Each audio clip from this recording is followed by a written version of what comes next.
I want to start off, Erik. I'm a business coach. I work with successful people all over the globe who are stuck, get them unstuck.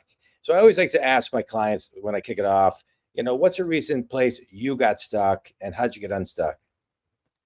Ooh, I mean, I feel like part of growing a business is always getting stuck. Like, just to be blunt, Yeah. like if you're not trying. Like I mean, you know, there's two parts of this. One is like, are you trying to achieve more? If you are, you're not there yet. So there's going to be points like no company grows up into the right linearly forever. Like that's just not what happens. And so you're by nature going to get stuck in things. I'd say most recently has been more driven by the economy. Like we're in a time now, we've run as you said, the fastest growing marketing consultancy in the country for a decade almost.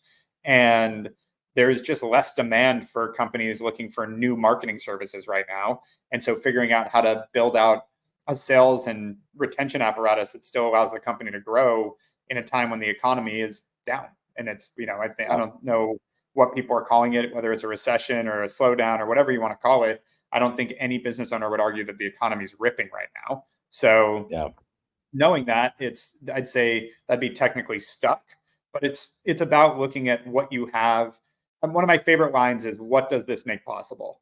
And like framing it that way, where it's like, okay, well, the economy's slow, things are a little tighter. What does this make possible? Well, for us, M&A, because we've been aggressive and we have a great team and we've been doing this a decade and we have a war chest and all that. Well, I'm sure a lot of agencies are struggling. There's probably an opportunity to roll some up.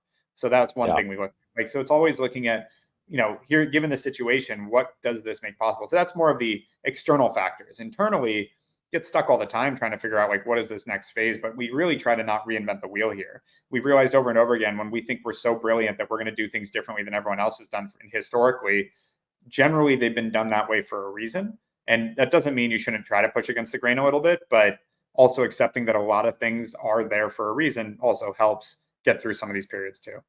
Yeah, it's great. I remember when I was in commercial real estate, this is like 20 some years ago, there was a guy in the office that was new and everything he listed, he had closed. And so the guy who was running the office called the owner of the company and said, hey, I want to tell you, like, this guy is, batting 1,000. He listed and closed everything.